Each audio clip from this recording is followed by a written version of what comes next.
Paano? The only day I Next year.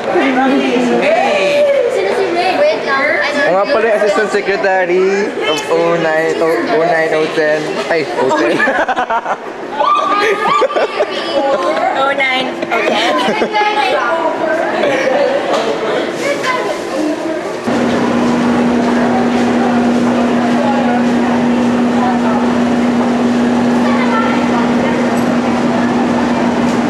Teka lang, ito na-relax ka lang kasi. At naman tumatay. Look at my nails.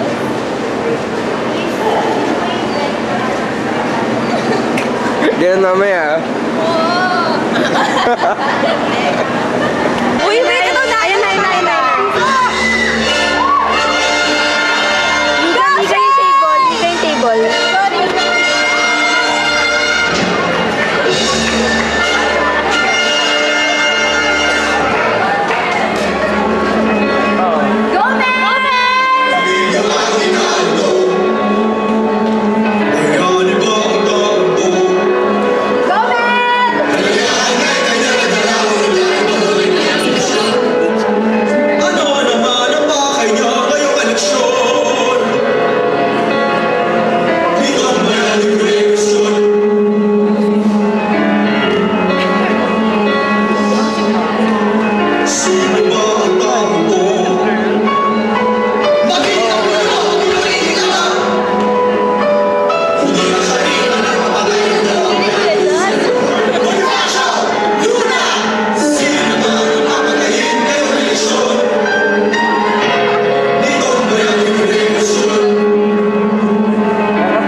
Kamukha ni Mike. Ito ka naman. Maraming nasa isip ko ngayon eh. Anong lapin? Hindi ako tanga. Ay hindi ano mga pinagsasabi ng mga tao. Ba't naman kayo maniniwala sa kanila? Kayo na stupido inasa. Napanalo ang digmaan laban sa mga Kastila. Napatumba si Ernesto Vergire at Ramon Blanco. Nagdala ng kalayakan sa Pilipinas. Laban sa mga Gabi ko. kapatid. At matapos naman ay Nagmaloko sa mga Amerikano na subukan ng polis. Nagkulag-kulagan ako sa mga totoong kakay ng mga Amerikano. Sinubukan pang magpag-ayos kina polis, ngunit wala rin. Tuloy-tuloy lang ang mga laban. Wala nagawa. Nagtapos lamang sa aking pagkakahuli sa Isabel. Papasok yung corona. Kirami pang tao na Ikaw dapat yun. Senador de Mira, Ayun na, oh. ang batang mineral. Thank you. Si Antonio Liliana naman kaya nahuli ay dahil sa mga traidor na makapit. Ay, Giselle. Kung napigilan niyo sila, yan na patuloy pa rin ang malaban. Ganyan. Kahit ano mangyari, huli pa rin ako ng mga Amerikano. Ina ng Pilipinas noon. Baliwala na ang lumaban. Parang ngayon, baliwala na ang tumakbo. Baliwala. Tama bang naririnig ko mula sa kapila ng Pilipinas? Pwede ba hindi lang baliwala ang lumaban at makuhuli bilang presidente? Tumigil ka nga. Huwag mo akong lokohin. Sabihin mo nga sa akin, Emiliano.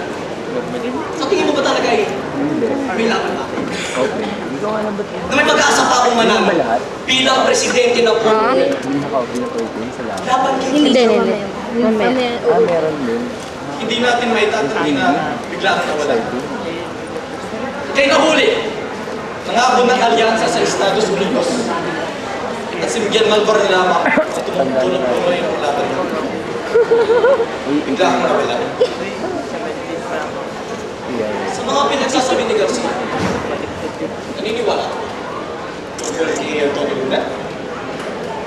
Nakapagtataka na sa tagal ng panahon ay yun lang naisipan ni Garcia na sa pinit sa publiko. Ikaw ang nagpapatay kay Antonio Luna. Kasi nangalingan. Alatang isang paraan lamang ito upang pababain ang iyong pangalan. Hindi mo sinagot ang tanong ko. Okay. Ngunit maraming naniniwala sa mga pinagsasabi. Hindi ka natatawa. Wala akong time para matawa. Mga pinagsasabi ni Second. Kapini. Hanggang ngayon, karamihan ay Oo, ang ganda ng zoom niya. Shit. Bakit ba lahat sa akin tinuturo? Ako lang ba nagdesisyon sa American Bonifacio? Ano ba ang tingin na sa akin? Na isang taong makapit sa kapangyarihan at basta-basta papatayin mo sino kung may bala kumagaw? Ganun ba? Ako mo sasabihin, pinakikinggan din ang balita na isa akong magnanakaw. Na kinuha ko raw ang pera mula sa kasunduan ng bilang na bato at ginamit sa personal na pangangailangan. Bakit ba ganyan ang tingin nila sa akin? Galing. At yun pinupuntahan mo ko para sabihin na ituloy ang pagtakbo bilang presidente. Siraan ng mga ako. Ano ba ang magkasabi mo? Naiintindihan kita. Alam ko nararamdaman ko. Ngunit ang simpleng pagtanggi sa pagtakbo bilang presidente Oo. ang siyang hindi ko Kanala ko yung lapel na maraming mga para sapay bang sinabi na Sinasabi. Wow! Sayang ka. Ay, si Philip po. Ayun si Philip. Nasaan na si Philip? Ayun Yung si boyfriend ko. Ay, boyfriend ko Siyempre, yan. hinahanap. Siya pa yung hinahanap ko. Manood ka ng film. Hindi, mamaya kakanta pa yun. Wait! Iuwi ko siya. Ewan ko sa'yo. After nito. After nito. Dapat nga before na. Oo nga eh. Mm. O, sige mo na lang muna. Ang cute-cute mo.